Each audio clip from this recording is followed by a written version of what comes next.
Christian is 35. He started a construction business nearly 7 years ago while property in Hungary was booming. This batch of houses on the outskirts of the Hungarian capital Budapest is one of his latest projects.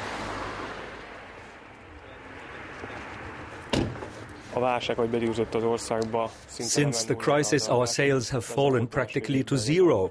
But for the past week and a half, when it was known Hungary will be getting help from the International Monetary Fund, the trend has reversed completely. People want to buy, and they want to pay in cash.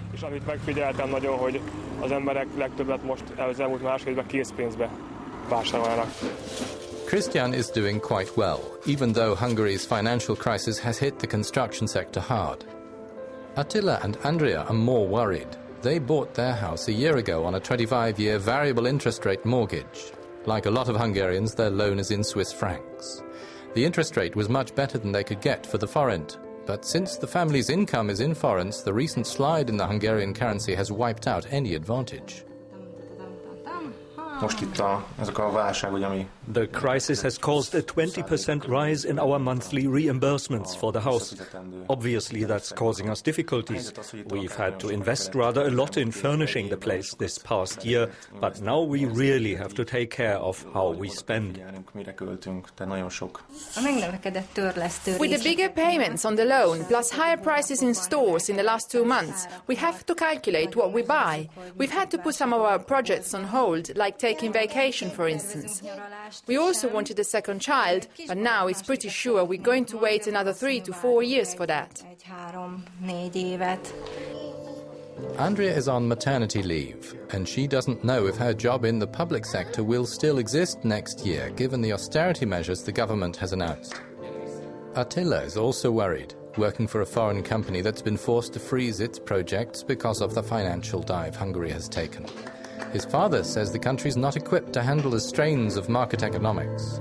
The social safety net bequeathed by the former communist regime costs too much. Under the present conditions, Hungary can no longer afford its social system. Such as it is, none of the countries in Western Europe have one like it. For example, pensioners are paid a bonus extra month in the year. Mothers are paid to stay at home with their children for 2 years. We don't have the financial means with the debts Hungary has.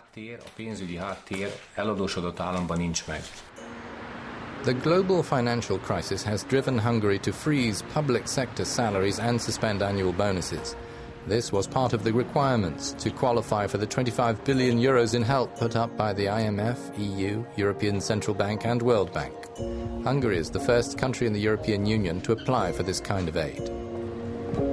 This is in a country for a long time thought of as one of the strongest performing member states. In this former Hungarian Central Bank governor's opinion, Europe should have seen the shock coming. We joined the EU May 2004 with a pretty high deficit, and the government received signals that it's too high. But the EU gave the Hungarian government 2 more years to go on and build further deficits. So the European screening mechanism turned out to be pretty soft, giving too much time to the Hungarian government to keep on spending the taxpayers' money, and now we are paying the price.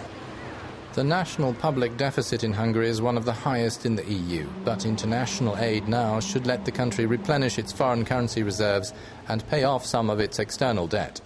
The banking sector has to solve its liquidity problems. More than 80% of Hungary's banks are foreign-owned, notably German and Austrian. The loans to Hungary, therefore, are meant to prevent a domino effect.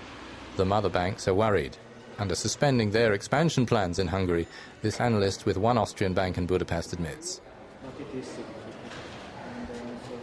There are many banks who built up their business strategies over the past years to expand in Central and Eastern Europe.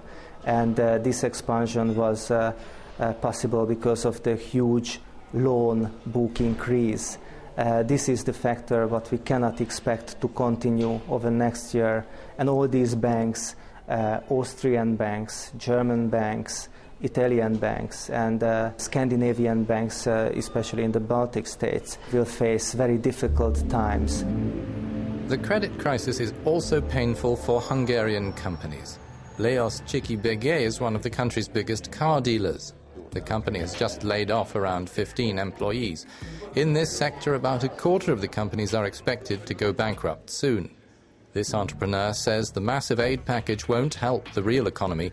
He says taxes are strangling it, and the parallel economy and currency speculation are undermining it.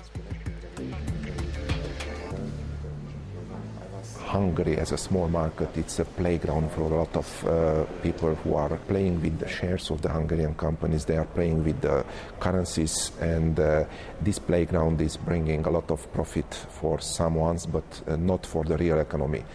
To cut off these risks, I should prefer to pay our